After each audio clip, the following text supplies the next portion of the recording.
I can't even. I don't even have words. I literally have no words.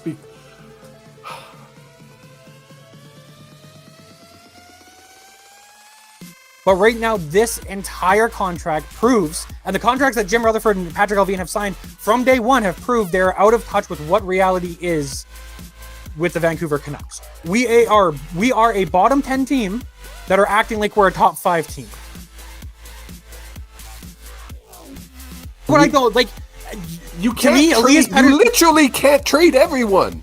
That's such a stupid concept. That to me, so many fans are like, "Oh, we have to trade everybody. Trade the coach. So 3 minutes ago, you rewind. Maybe this team's not good enough. How do you fix this team then if you're going to keep re-signing these core players?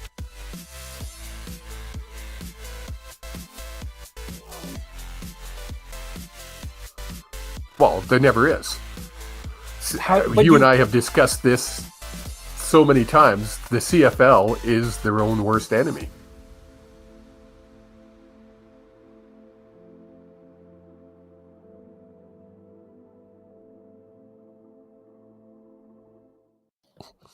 Ladies and gentlemen, we are live with your very special NHL Trade Deadline special of the Hughes Sports Podcast. I am your host. Why are you yelling?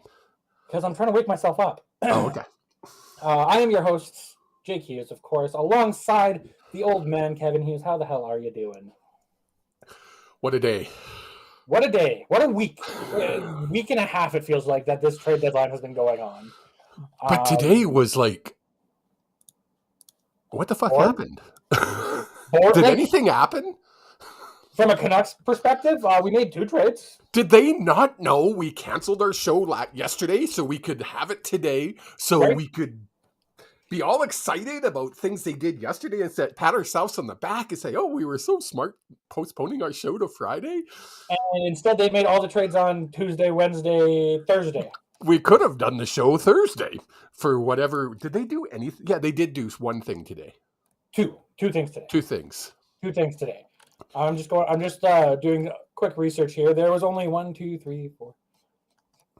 Can you imagine, as he's counting, being a TSN or Sportsnet announcer today, talk show host or whatever they call themselves? Because my God, 9 hours of nothing. 19 trades. Really? One major trade. Yeah, I mean, it's like a lot of it was like one of the last trades here with the Vancouver Canucks to the New York Rangers, Wyatt Kalynuk, for future considerations. Yeah, exactly. Who? If you say who, I don't know. Who the hell's that? Wyatt Kalynuk. I had no idea he played for the Canucks. I don't know who he is still. Did you look? Yeah, very quickly. I didn't look because he's a hockey player to me because I'm not that nerdy, so I don't. It's not as needed for me to know these things as it is for you to know these things because that's what you do. That's what I do. My little green-haired friend. So let's go back because I was hoping that there'd be fireworks in trades today, that there'd be something big and juicy for us to talk about. And there's rumors of it. There was rumors up until about noon Mountain Time today. And that heard. Go ahead. That JT Miller was going to be moved. Yeah. There was a deal in the works for JT Miller. Pittsburgh apparently offered a boatload. If the rumors are to be true, 2 first overalls, or 2 first rounders, 1 this year, 1 next year, and a prospect. In the deepest draft ever. So let us just rewind a little bit here because January 30th is kind of when this trade shenanigan craziness started. Say that again, January 30th? January 30th. That was way back, like a month ago. That was over a month ago. Yeah. Is that when Horvat left? That is when Horvat was traded, correct. Has that been a month? Holy crap doodles.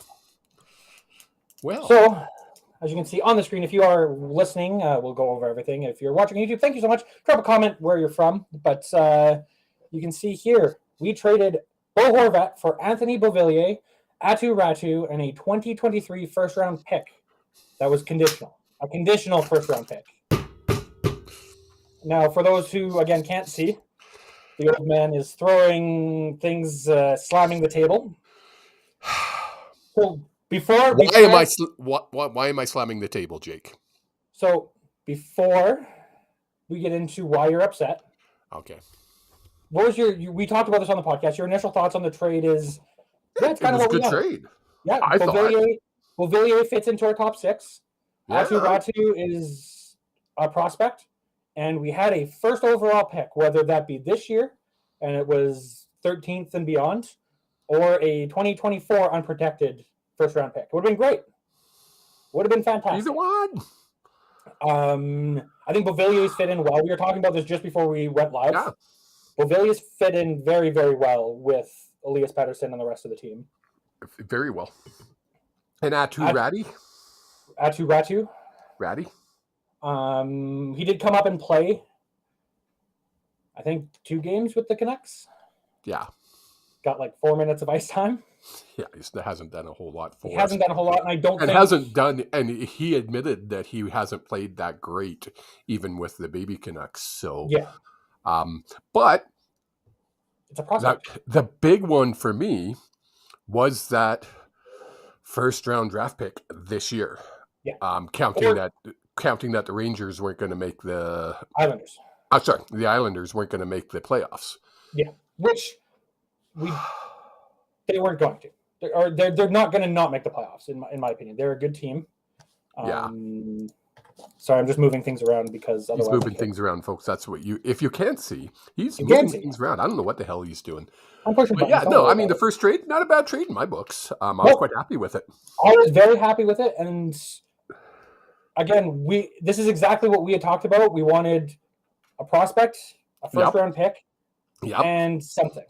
I was hoping that instead of Anthony Beauvillier, it would have been a right-shot defenseman. Yeah. But I guess we got that eventually. Don't make me come through this camera at you.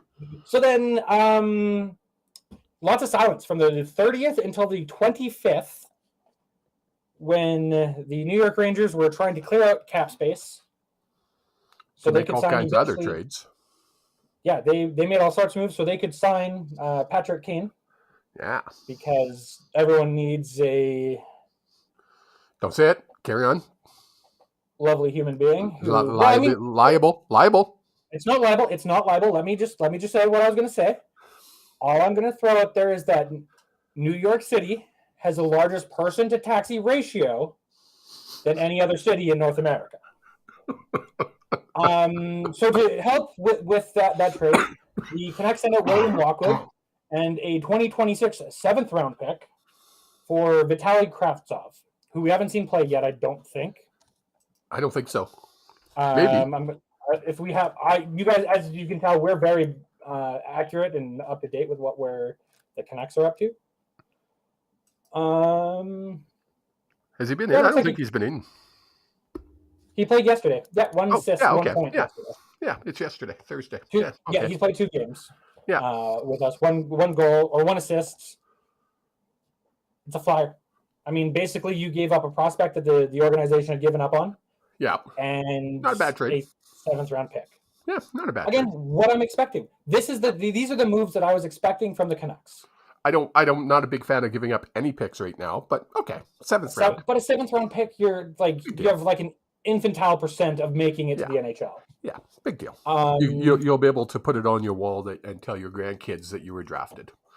And right. Honestly, like they're still in the top 2% in the world that play hockey. Probably 1%, right? Yeah. Yeah. Really? I believe later that day or the same day. When was this? I think it was later that day. No, 2 days later. Oh, okay. We trade Riley Stillman, who we had acquired earlier this year, for Josh Bloom. Basically, Riley Stillman just didn't work out for us. There was no. He's a great player. From all accounts, he's a great guy. But so, would you think it was more of just a salary dump? I think it was a bit of a salary dump. Yeah. Yeah. Got to clear out some salary. They're getting ready for a big move. Yeah, well, in comes Josh Bloom, who I can be honest, I haven't done a lot of research on. I know he is a 22-year-old, 23-year-old playing in the juniors. Again, another flyer. Might as well, if the organization gives up on him. It's not hurting us. Exactly. If he pans out, it's not benefiting us either, which we don't want right now. Yeah, honestly, it's a neutral trade. We get rid of a player who wasn't working out for us. We get a flyer on a guy who could help in 2 or 3 years. Yeah. This one hurts just because I think Luke Schenn is the basis of what you want for a playoff run defenseman. Well, this is the one when they traded Luke Schenn for, again, a 2023 third-round pick. I thought it was pretty You texted me soft. You were hoping for a second-round pick. I was hoping for a second round, but I thought this, again, getting rid of Stillman, getting rid of Schenn, preparing for a big move. Well, and it was around these times that people started reporting. Yes, Miller. Named Shayna, who works with The Athletic, caught wind of a potential Pittsburgh JT Miller trade. And it was going to be a multi-team, triangular, rectangular kind of thing. There's all sorts of those trades this year. With the cap space being the way it is, there is no cap space. Yeah. So you're forced to get creative. And the Canucks, at this point, had a lot of cap that they could use. Yeah, they should have been able to. They made a lot of room, and a team comes to them and says, "Okay, here's another third-round pick this year. Sure, take 50% of a contract. Cool, great." We didn't get that though. Instead, we flip that pick that we got for Bo Horvat and send a 2023 second-round pick for Philip Hronek and a 2023 fourth-round pick. So we move 2 rounds back in the draft. Both of these picks would have been top 40 picks in the draft this year, in one of what the experts are calling the best draft since 2005. Yep. So almost a 20-year gap between this depth of draft. And we get Hronek. And we gave up 2 picks. 2 good picks in this draft. 2 picks I'm not going to swear. I promised myself before we started, I'm not going to swear. I'm not going to get my blood pressure up. But what the fuck are they doing? Seriously. We are not competing for a freaking playoff spot. This is a move that you do when you're competing for a playoff spot.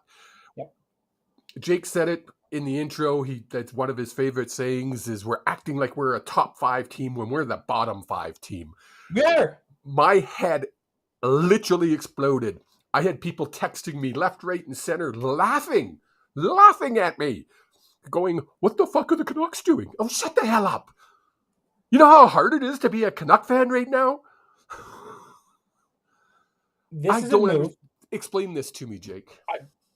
So this is a move that you can't explain. I'm sorry. For this price, and this is nothing on Philip Hronek, and I feel bad for him because he's going to have, from the fan base, from us, we're going to have a bad attitude towards him to start.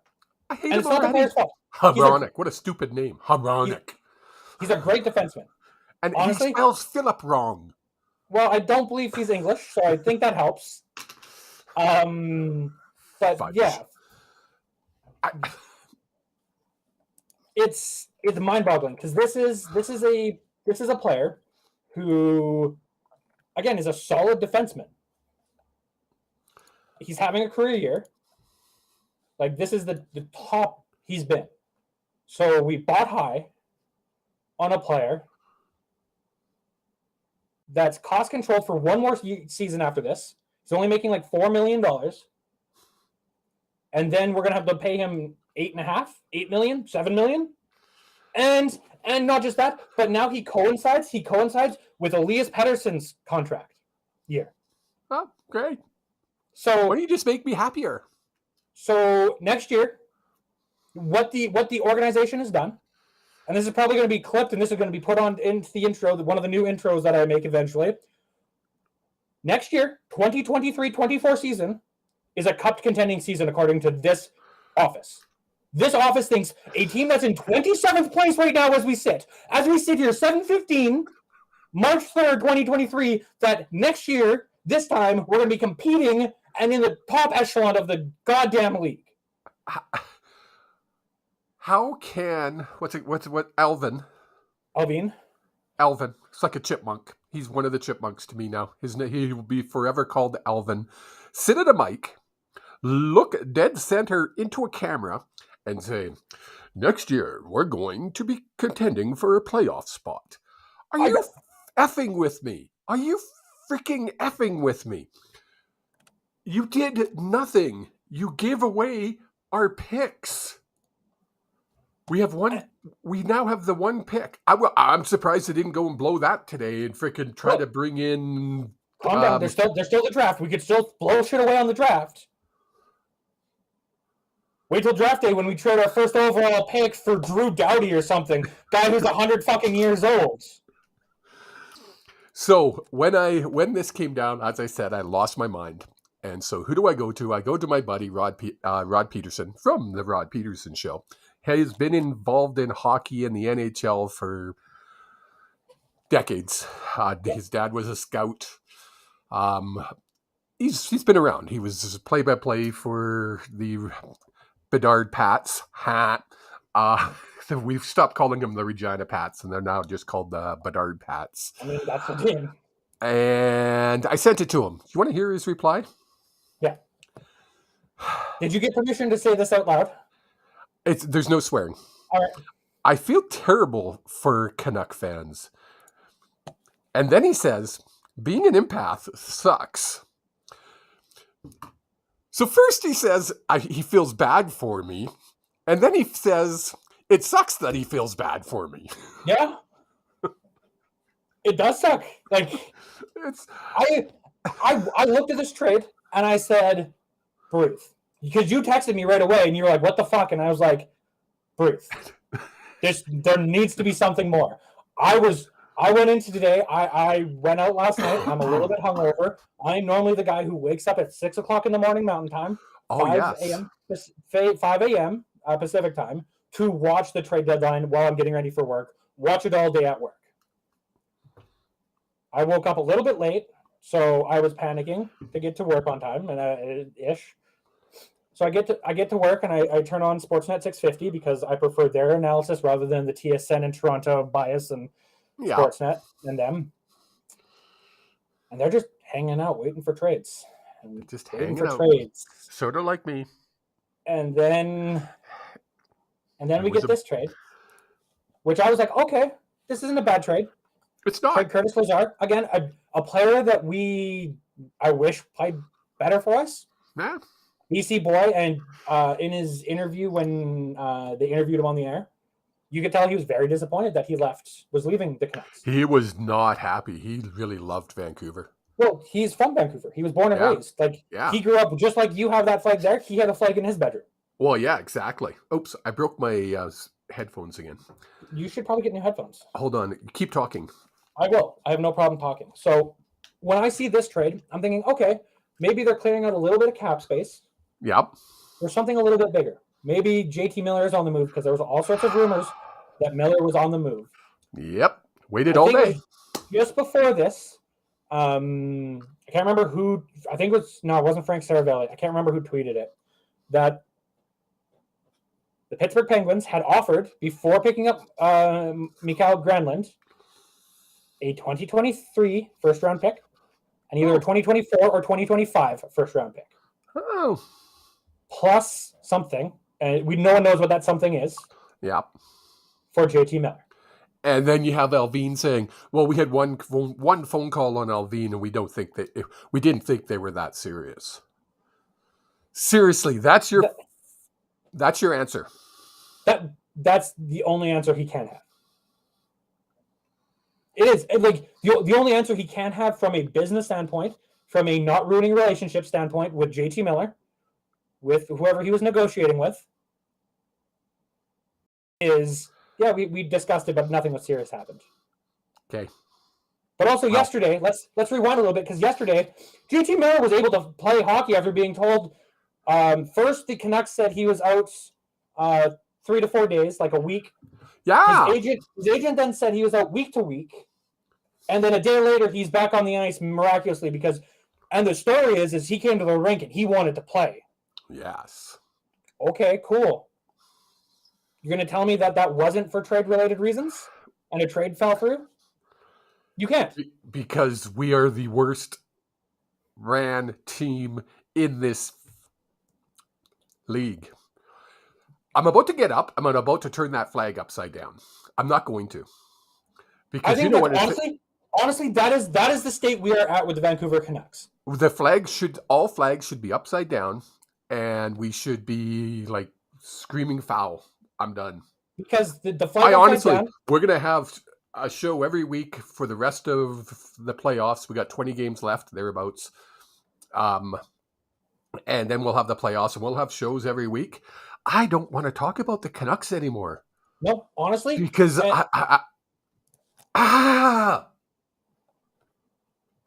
honestly, I will always bleed green and blue. I mean, shit, we made them our colors for our podcast. Of course. We love the Canucks. That's why we're mad. Am I going to be watching any of the games moving forward? I'm canceling my sports. Don't be doing that. I watch a lot of games on there. Please do not be doing that. You're going to start pitching in to pay for this crap then. Who pays for all this? Apparently you. Apparently I did. It's my podcast. The last move we made, I'll just get it over with, is Wyatt Kalynuk for future considerations to the New York Rangers. What is future considerations? Basically, they're not allowed to trade for nothing. So they just gave this guy to him. Yeah. So they trade for future considerations. That's what goes down on the paperwork to the NHL head office. Yeah. That guy's got a long fucking neck. I'm sorry. I had to bring him back because I was like, what's wrong with that picture? He's got no head or neck. Like, look how his neck goes through his ears. It's like, what's wrong with that picture? There's no heads. Wyatt, if you're watching, we apologize for being mean. Oh, 100%. Who did he go to? Who did he get? You didn't put down who he went to. Rangers, New York Rangers. Oh, Rangers. Oh, them bums. The ones we've traded with three different times now. Doesn't your roommate? He is. Isn't he a Ranger freaking lover? He is a Ranger lover. God damn him. So that's it. Overall, yeah, that was the entire trade deadline shenanigans. Brock Besser still a part of the team. This organization that said when they took over a year ago, that they wanted to make cap space and basically create room for us to be able to do things in the offseason, has added cap space. That's all we've done. Dom just commented, I think he's mad at us. He's yelling, hey, don't be haying me, bud. We'll come down there and beat you. Is he home? He's at the airport. I don't think we can go down to the airport. No, they'd probably arrest us time we got over that gate, over that fence. So they've raised the cap. They've actually haven't lowered they've raised the cap commitment. Yep. Yeah, thank you.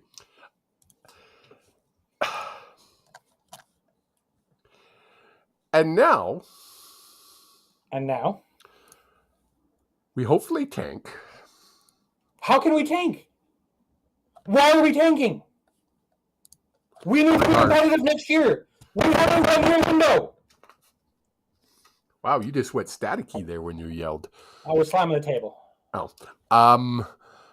We have to tank. We need Bedard. We need the lowest possible pick. Even if we don't get Bedard. We're not getting we won't because it's not Canuck luck.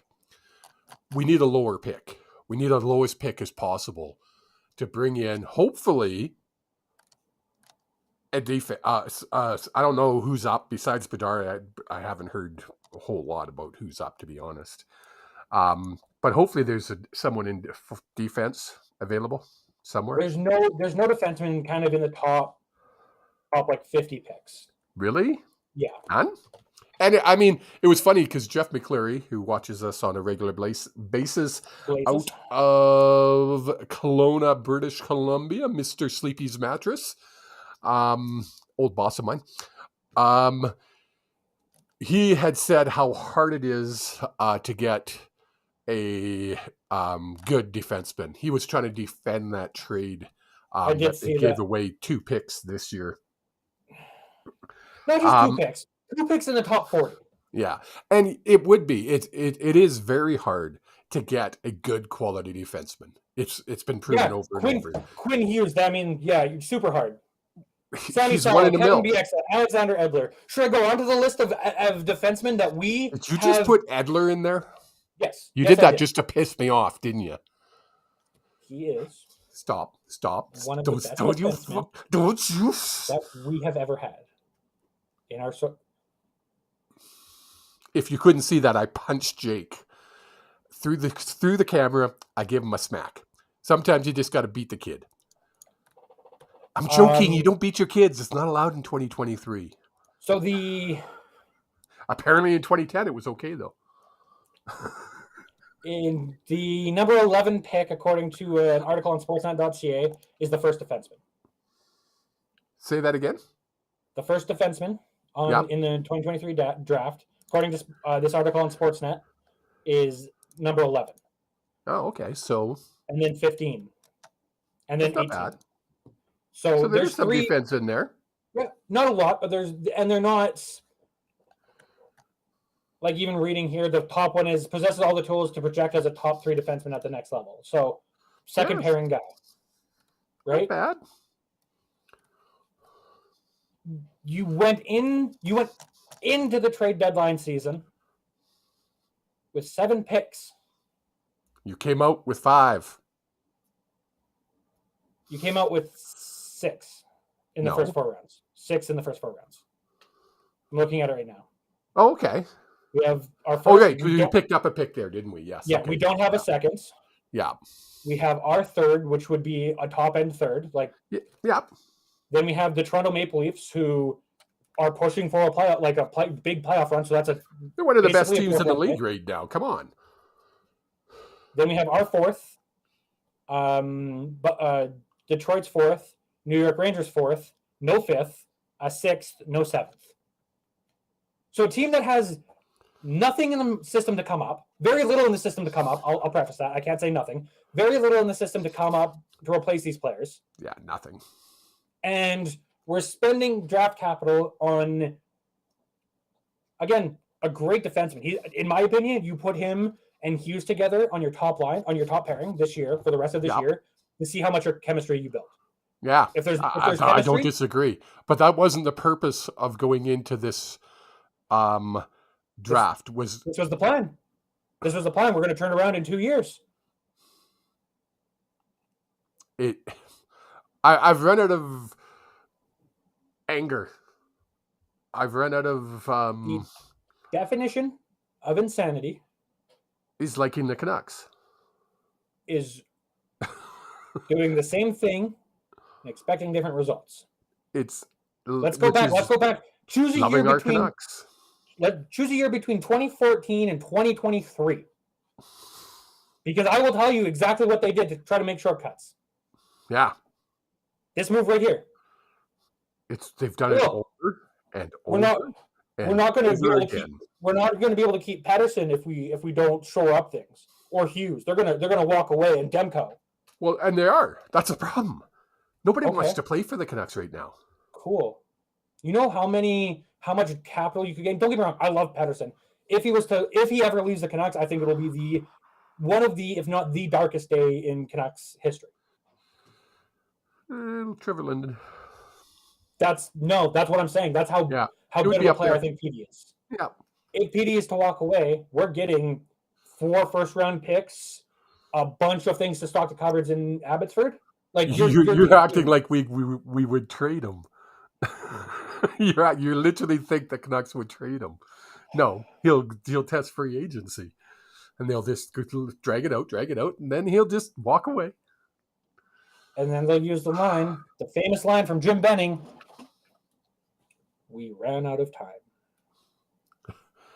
See, I'm older than you, obviously. What? I go back. We lived in Maple Ridge I lived in Maple Ridge for quite some time. Jake lived there for a short period of his infant life. There's an arena there. It's called the Cam Neely Arena. Played for Boston. Yep. Hall of Famer. Yep. Canucks had him. What did we trade him for? I think it was a rubber chicken and a couple thawed pucks. It's not true. We did get somebody. I can forget who it is. Look it up. Google that for me, buddy. That's what I'm doing right now. You keep talking. But my point being, we keep making these trades. It's not new. It's not just since 2014. It's since 1970. I don't know what it is about the city of Vancouver, the ownerships of and we've had numerous owners, obviously, since 1970. I don't know what it is, why they hate me. They hate me. I figured it out. They literally hate me. It's a personal thing. And I'm over it. I have to move on. I'm going to turn my flag upside down. I might even grab my Calgary Flames hat, Jake. So, then I'll have another team that won't make the playoffs. Well, that's just even more disappointing. So, in 1985, we traded Cam Neely. Cam Neely was traded. Give me 1 second. I had a visual treat here for me to follow. We traded Cam Neely and a first-round pick. First round. For Barry Peterson. Barry Peterson was a good player. He wasn't a Cam Neely. Who played 3 seasons with Vancouver. Yeah. 3.5 seasons with Vancouver. Yeah. How long did Cam Neely play for the Boston Bruins? No, not just that. You want to know what? Okay, so Cam Neely, right, went on to be a megastar, retired with the Bruins. Like, you go to any Bruin fan right now, they'll know who Cam Neely is. With that first-round pick, they got Glenn Wesley. Don't know who that guy is. But he was traded to the Hartford Whalers.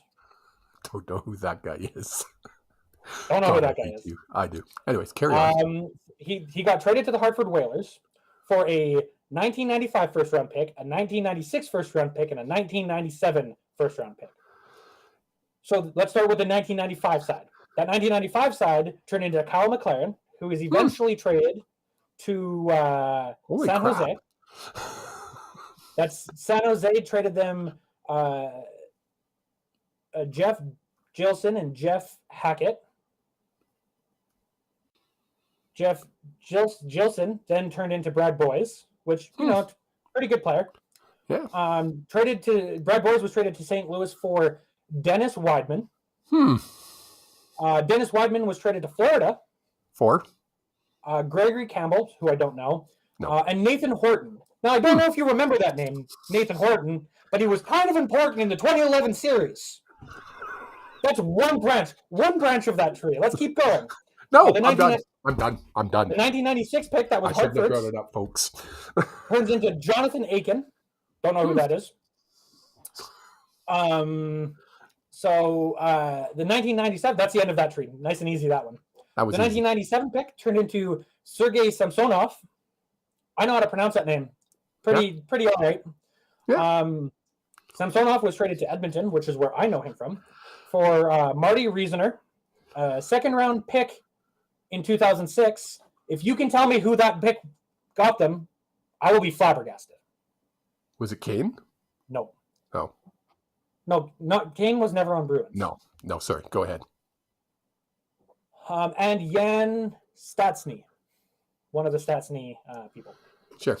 So that 2006 second-round pick is one big-nosed shithead who, again, helped them in the 2011 playoffs beat us, Milan Lucic. As soon as you said big nose, I knew where you were going with it. Milan Lucic was then traded. We're not done yet. Milan Lucic was traded to the LA Kings for Martin Jones, Colin Miller, and the LA Kings 2015 first-round pick. So let's stop there. Because that's enough. But People are That's wondering, they look at the Canucks and then they look at a team like Boston. How can Boston be so good all the frickin' time? They're an anomaly. Because they're smart about it. They have good hockey people making good hockey decisions. And when you go to a team and say, hey, Patrice Bergeron, Brad Marchand, I can't think of anyone else on that team right now because those are the two guys I think of. But you go to them and you say, hey, you guys all take a small discount? Hell yes. To win a cup? I've only got another year or two to play. I want another cup. Not just that, but you guys already won a cup in 2011. You guys want to keep this team together and keep it going for as long as possible? Here, take a 6-year deal with a $3 million discount. If each of you do that, we can get that back line fixed. If you do that, we can get these players. A decade ago, the Canucks were able to do that. Yeah. Then what happened? And that's the biggest piece for me is I wish I had the time to do big, deep, long research into this. Where did we go wrong? 2007 to 2013, we were at the front line of spending in areas that other teams weren't. Yes. I can't think of who it was. Responsible stay-at-home defenseman on the 2011 team, I can't think of his name, talked about how they all had these trackers on them. Oh, yes. And all the boys who would like to stay out late and party, especially during the early parts of that 2010, 2011 season where we were unstoppable. Yes, exactly. Everyone gave them their tracker. They literally just put it on him. He fell asleep with them across his forearms. So all the boys could go out and party. That's hilarious. But that's a technology that we were doing. We were finding out the sleep patterns, finding out the nutrition. Like, look at Daniel and Henrik Sedin. If you haven't seen a picture of them recently, they look like they're still playing in the NHL. Oh, yeah. What happens? I get the pandemic in 2020. Yeah, come on. This team fell apart long before 2021. But that's what I'm saying. If we were an okay team or middling team and we're on the uprise and then 2020 happened and because the Aquilinis, a lot of their money is tied up in restaurants now, they went really I see where you're going with this. Yep. On staff. But they weren't. They fell apart in 2014, 2015. Yeah. No, what's the change? Is it a money thing? Is it they pulled money away? Is it a culture thing? Is it a chemistry culture thing? No. It can't be. Why? I'm sorry, it can't be. You could blame if it was 2 years, yes, okay. If it was you had to trade Bo because he didn't get along with JT or trade JT because he didn't get along with Bo, then yes. The Trevor Linden Messier situation all over again. But this goes back to when we had the Sedins in charge. True. While they were training Bo. And you had Kessler still on the team. You had BX on the team, and they wanted out because they started losing. What year did Linden walk away? 2015? 20, no, later than that. Yeah, it was. Yeah, for sure. Probably 2018, 2019. Yeah. I mean, I want to say it was 2018. If we had the magic answer, the easy button, whatever you want to call this, we wouldn't be doing this sportscast. We'd be making millions of dollars running a professional sports team. Yeah. We don't. What's the issue? You know what? I don't give a flying potato. A flying potato. That's my new word. I don't care. I don't care anymore. And isn't that sad that one of your biggest fans for the last 50 plus years, I don't care, fix it. It's not my problem. It's not my problem. It's your problem. I'm pointing at you, Canucks. Fix it. Turn it around somehow. Make it happen. People are paying huge money to go see this team play. And it ain't working, man. It just ain't working. There's another rant. I've got a whole bunch more in there. 2018 was when Trevor Linden stepped away. Are you still on that? Well, yeah, I just want to get the verifiable facts. It's just... yeah, it's insane. Can we move on to something happier? No. Oh. There's nothing happy about this team. There isn't. So then let's talk about the BC Lions. I have nothing prepared for them today. This was supposed to be a draft or a trade deadline where we cleared out cap space. And guess what? I don't think we did. No. You don't think? So now I guess the real question for sports fans, Canuck fans, what do we do now? So, what? Okay, let me rephrase that, Jake.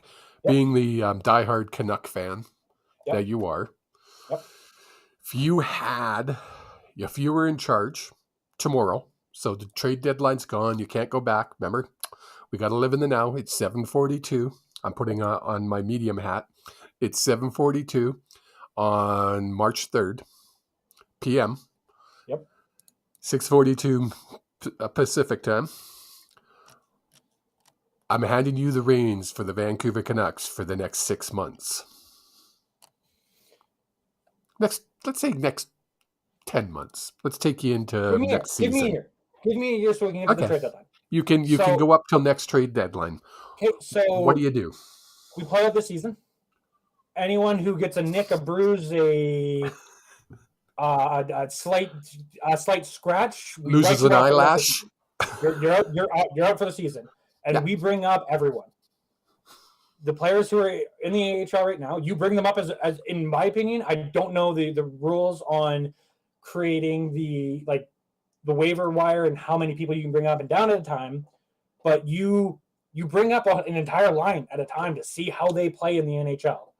You keep building that chemistry with that team because the Abbotsford Canucks actually have a chance to play hockey that means something this season. Yeah, exactly. So you keep that's why I say you bring up the whole line. You don't break that chemistry. You bring up 3 players at a time. You bring up 2 defensemen, and sure, you're going to lose games 5-2, 5-1. Who cares? And Demko's going to make 87 saves a game because that's what Demko does. But you keep losing. Bet you the Flames are kind of kicking themselves for not going after Demko rather than going after Markstrom, eh? Wink, wink. Yeah, I do. I've got to lighten it up. We're too sad. Okay, so translated, you tank this season. You tank as much as you can this season. Okay, let's say the miraculous thing happened, and the first overall pick goes to the Vancouver Canucks. So we come into the buyout period before free agency opens. Obviously, with the first overall pick, you pick Connor Bedard. If you do anything else, you should be fired. Unless you're Arizona, because apparently that's what they do. Pretty sure they have. I'm pretty sure I read of the $48 million to $38 million that they have 3/4 of it as the dead cap space. Players who don't play for them. Players who have never played for them. That's a whole rant for another day. But you go into the buyout period. You buy out Oliver Ekman-Larsson. You buy out Oliver Ekman-Larsson. Yes. You clear up about $7 million this year. So in the 23-24 season. The only downside is forever afterwards you have dead cap space. So you're going to have about $4 million in 24-25, I believe. And you run that cap space. You now have a team with a top line of Pettersson, Kuzmenko, and Bedard, and whoever they put with him, and a second line of Connor Bedard in the middle with JT Miller. Wow. And put Brock Besser with them, put Garland on the top line. Yeah. At that point, you don't trade anyone. We're now back to 2011 when we had two of the top lines in the league. You have two crazy top lines. Now you need to figure out defense. You've gotten rid of OEL. Yeah, now you got to bring somebody in. You try to trade Myers. Oh God! Even if you have to add a third or second round pick. Yes. You get rid of Myers. Yeah. Give me 1 second.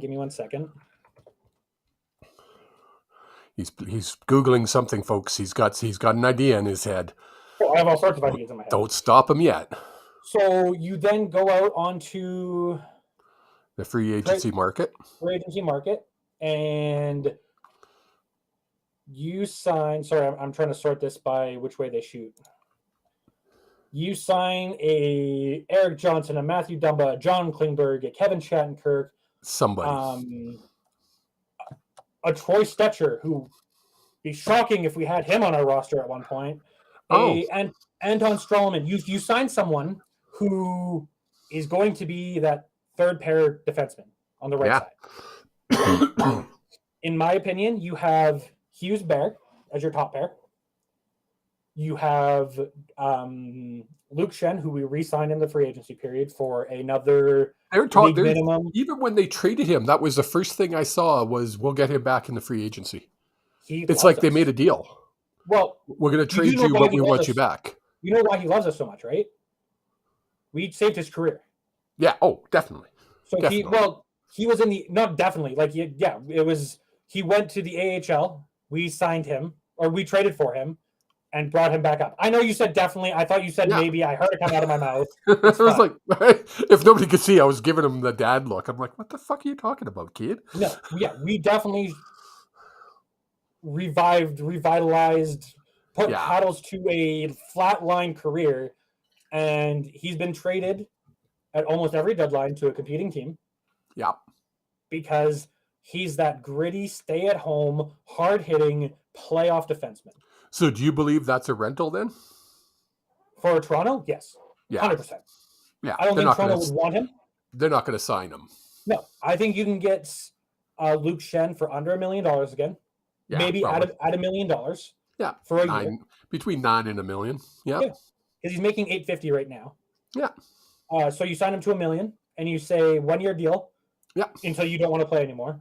Yeah. And tell us if you want to be traded. If we're not in the playoff position, we'll trade you. Yeah. Right? Like you obviously have that connection with that player. Exactly. So you now have your top line, your top pairing as Hughes, Bear, Luke Shen, and Hronik. Okay. You have your bottom pair as let's pull out a name here, a Justin Holl, or a Scott Mayfield, and Jack Rathbone, who's been playing in the AHL and has been ignored for way too long. Yeah. You now have created yourself 3 lines of players who can move the puck with one player who is at least defensively smart. Did we go to the third line? I don't think we went to 3 lines, did we? Yeah, defensive pairings. Oh, yeah. So no, I was talking... okay, yeah. No, I'm doing defensive first. No, you already did the offense because you put Miller... Well, we only have the 2 lines for the offense. Yeah, which is fine.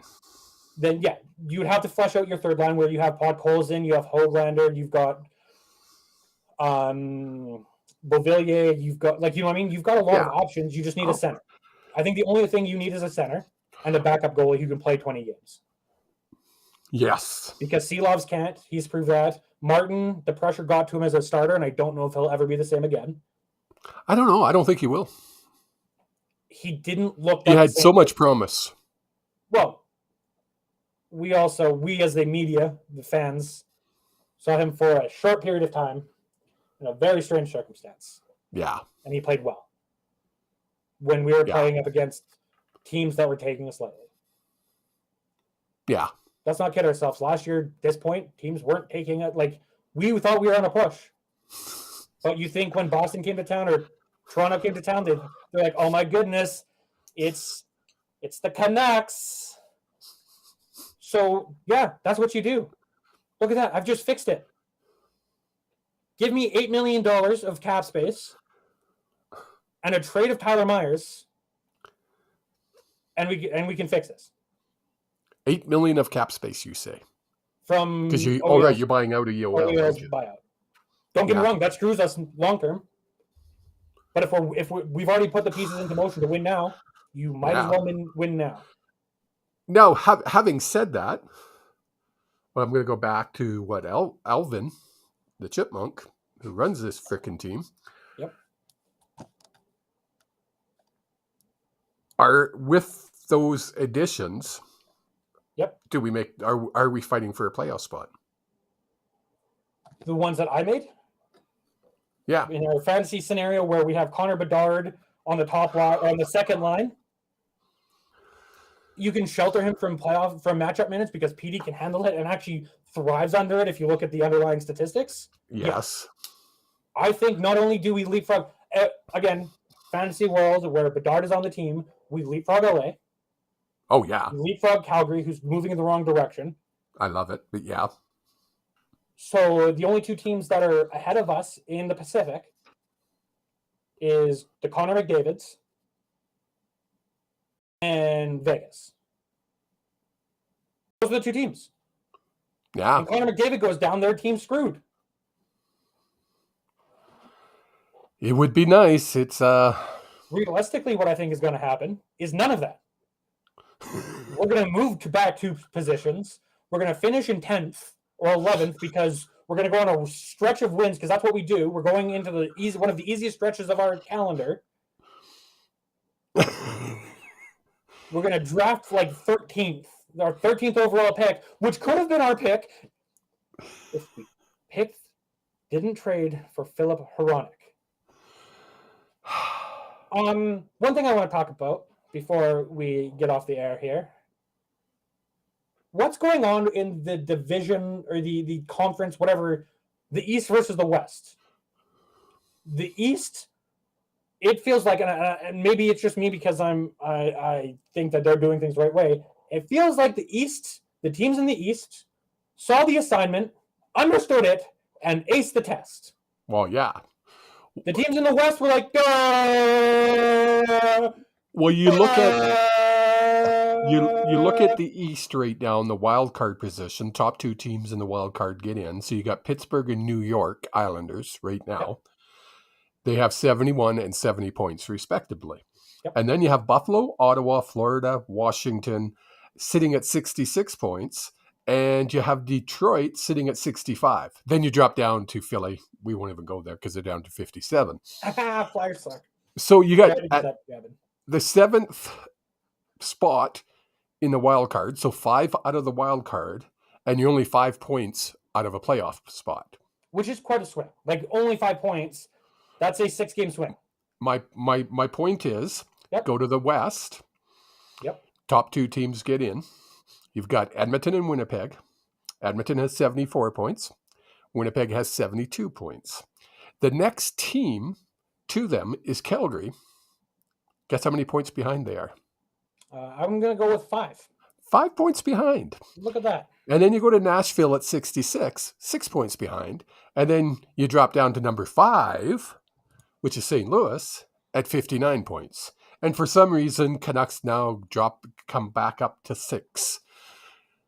With 53 points. What's going on?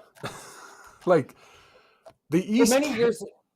I mean, the East has more money, blah, blah, blah. No, we're all dealing with the same damn salary cap, so we can't do that anymore. Nope. The only thing I can think of, and the only thing is the East cares. Every one of those ownership cares. They know what they're doing. You go to the Islanders, their ownership group cares. Yes. You go to the Rangers, their ownership. Name one team in the East other than Columbus where their ownership doesn't care. Because Columbus to me is just that team that's just like, eh. The only team that I would say would be, and they're in the hunt, they have 66 points, so they're only 4 points out. Yep. Sorry, Rod. The Florida Panthers. I think their management team, I disagree. I think their management team made the smartest trade, and it backfired for both teams in that trade with the Flames in Florida. Huberdeau Oh yeah, what a disastrous trade. for both teams. Well, yeah, Like there's nothing to it. It makes no sense. They're both great players. it's one of those. And- What are you doing? And Chuck said he's not playing for the Flames after Goudreau left, so they had to trade him. Calgary did the right thing. Florida did the right thing because he was top 3 in points the year prior. And I'm just looking, in case you were wondering what I was doing when I was looking at my phone.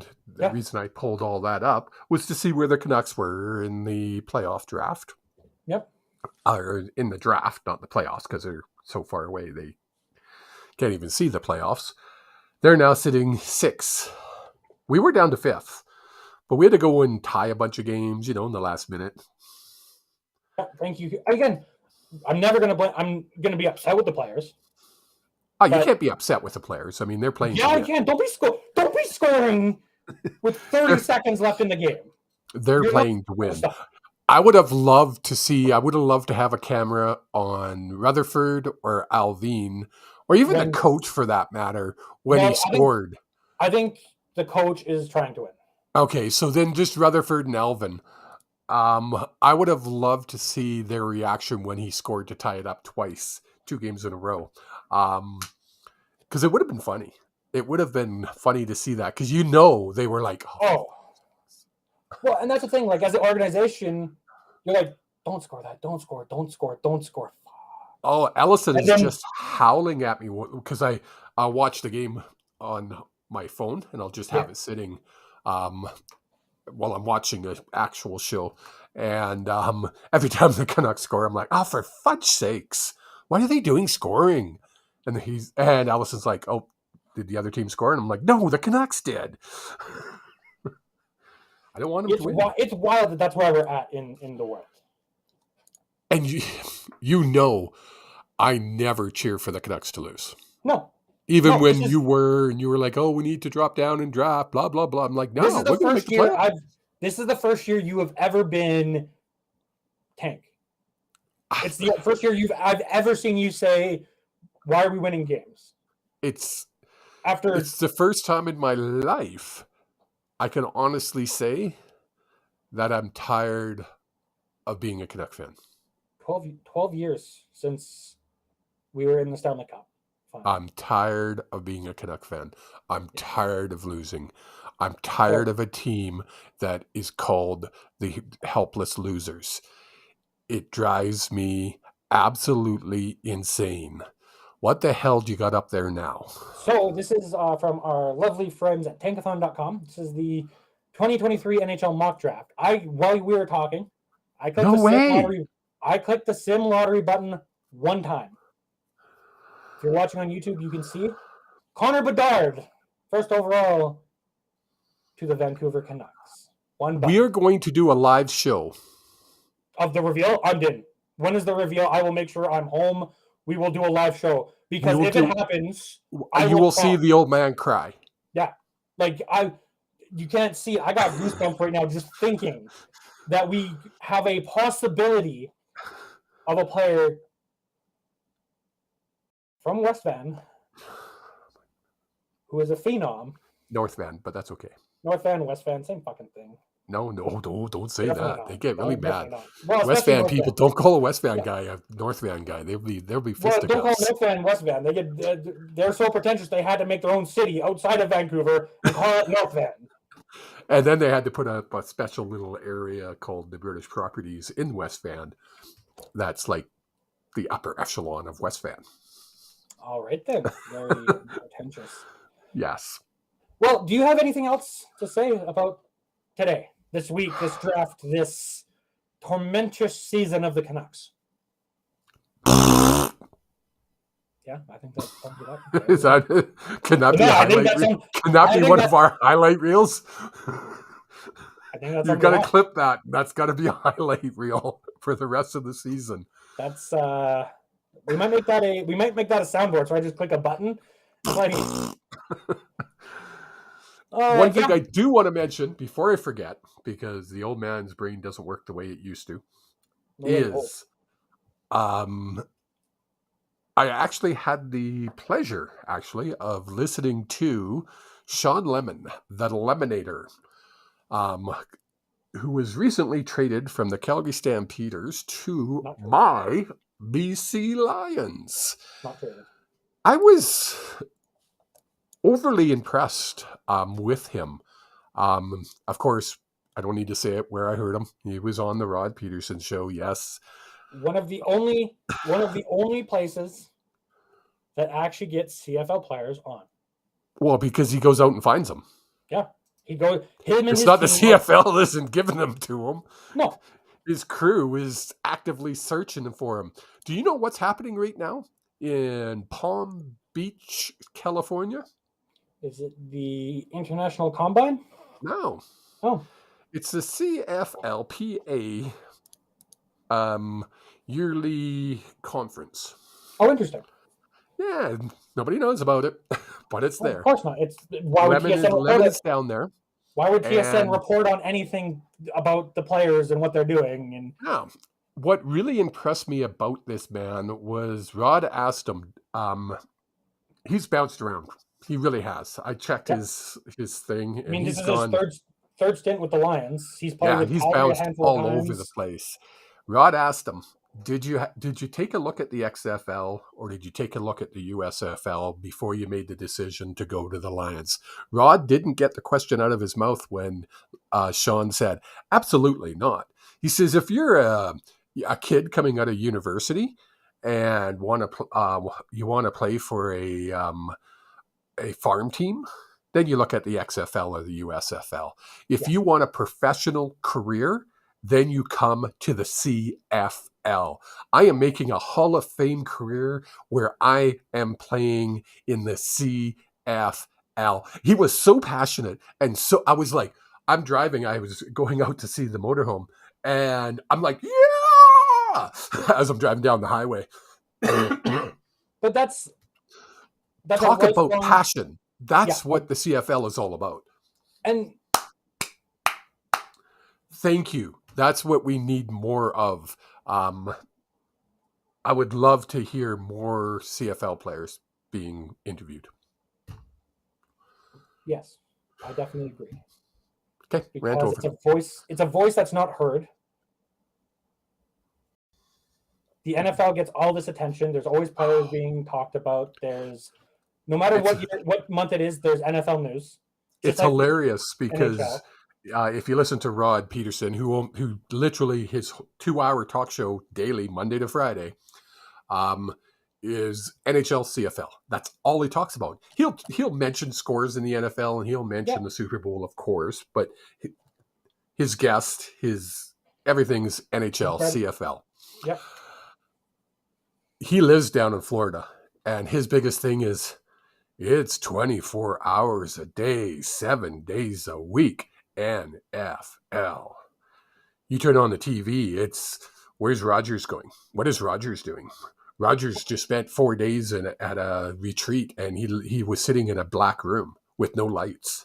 Well, I mean, he's also Aaron Rodgers is also super busy suing someone you might know, not personally, but from the broadcast booth of the WWE. He's suing Pat McAfee for what he said on a podcast. Oh, did he really?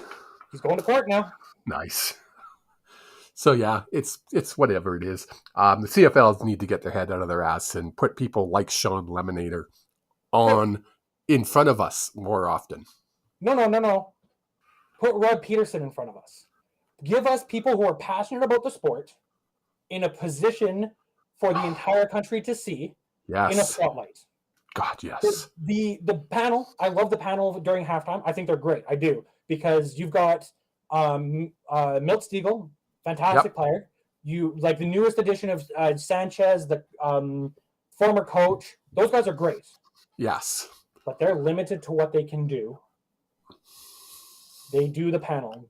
That's their lane. They'll do some Sports Center appearances.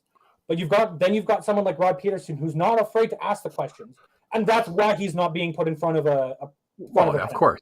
What really surprised me, as you know, Rod was the voice of the Saskatchewan Roughriders for 23 years.